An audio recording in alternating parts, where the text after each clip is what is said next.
Nous venons de voir le fonctionnement des tableaux associatifs et indicés, et nous allons voir maintenant sous quelle forme nous pouvons les utiliser donc dans les programmes PHP. Et en l'occurrence, nous allons commencer par les variables de formulaire qui, comme vous allez le voir, se matérialisent par un tableau qui se nomme tableau $_post.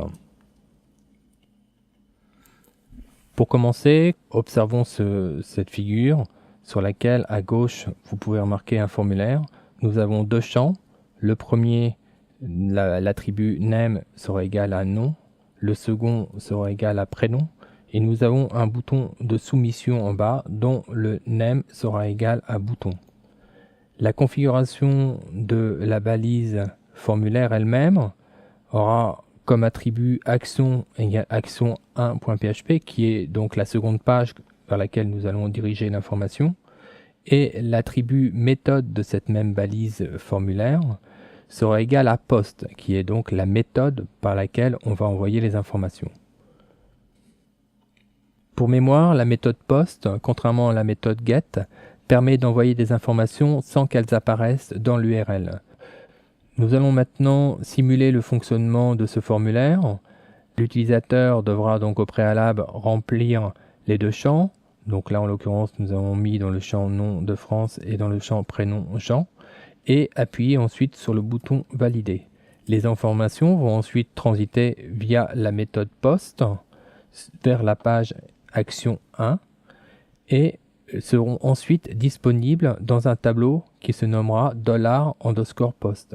Si nous représentons le contenu de ce tableau, nous aurons comme, vous voyez que c'est un tableau associatif au passage, nous aurons donc comme clé de ce tableau du premier élément nom, la deuxième clé sera prénom et la troisième clé bouton.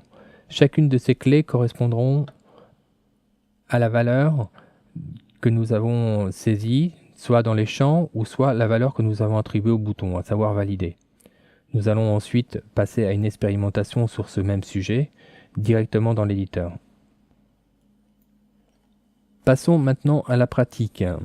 Nous allons donc réaliser dans un premier temps un formulaire. Pour cela, nous allons ouvrir dans les modèles la page forme 1 qui contient un formulaire avec deux champs. Ces champs donc ont pour attribut action name nom et le deuxième attribut name est égal à prénom pour le deuxième champ. Nous avons donc un bouton qui lui a aussi l'attribut name égale bouton.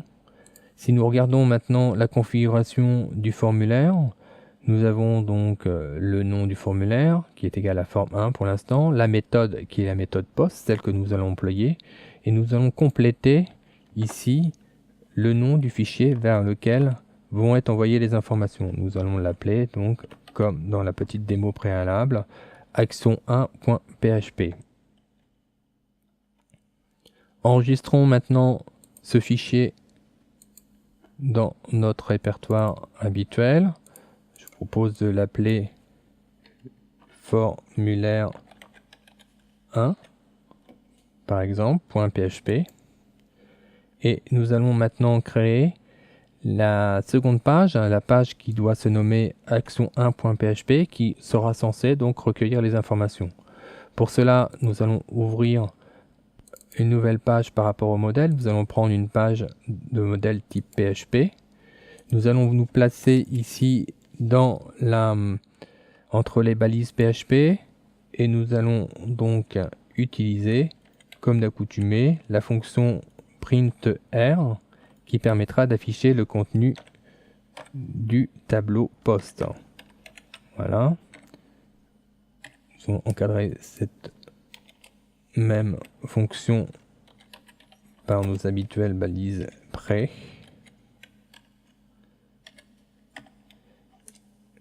de sorte à en favoriser la lisibilité.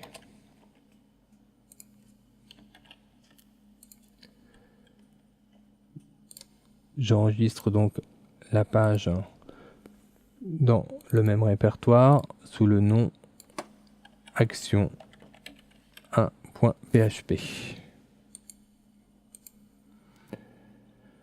Nous avons maintenant configuré les deux pages. Nous allons pouvoir tester notre système et voir le flux des informations passées donc du formulaire à la page Action 1.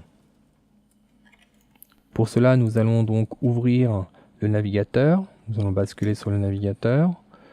Nous allons donc ouvrir la page du formulaire, donc syntaxe formulaire 1. Nous obtenons donc le formulaire que nous venons de réaliser avec les deux champs nom et prénom. Nous allons remplir par exemple notre nom dedans et nous allons valider ce formulaire de sorte à le soumettre au fichier Action 1 que nous avons configuré dans les paramètres du formulaire. Nous voyons que dès que la page Action 1 s'affiche, le printer qui est dédié justement à l'affichage du tableau poste nous indique que toutes les informations ont bien été envoyées correctement, que les noms des champs ont bien été configurés, puisqu'il s'agit bien de noms, de prénoms et de boutons, et que leurs valeurs correspondent bien à celles qui ont été saisies dans les champs et au nom qui est inscrit sur le bouton de soumission du formulaire. Cette démarche est fortement conseillée dès lors que vous faites des manipulations avec un formulaire, avant même de configurer quoi que ce soit sur la page cible. Ça vous permet déjà d'attester la bonne configuration du formulaire. Nous avons maintenant fini notre expérimentation. Nous allons revenir dans l'éditeur. Nous avons utilisé jusqu'à présent plusieurs fois ce fragment de code. Il serait par conséquent judicieux de l'enregistrer de sorte à éviter de le saisir à chaque fois. Je vous propose donc de copier ce fragment dans une page spécifique que nous allons ouvrir maintenant, de sorte à pouvoir le réutiliser par la suite. Nous pouvons d'ailleurs l'encadrer par des balises PHP, ça permettra de l'utiliser d'une manière autonome si besoin. Et nous allons donc enregistrer ce fragment de code dans les modèles. Voilà, nous allons le nommer printer, le fichier existe déjà. Voilà, et ça nous permettra par la suite d'éviter de ressaisir ce même code à chaque fois que nous en aurons besoin.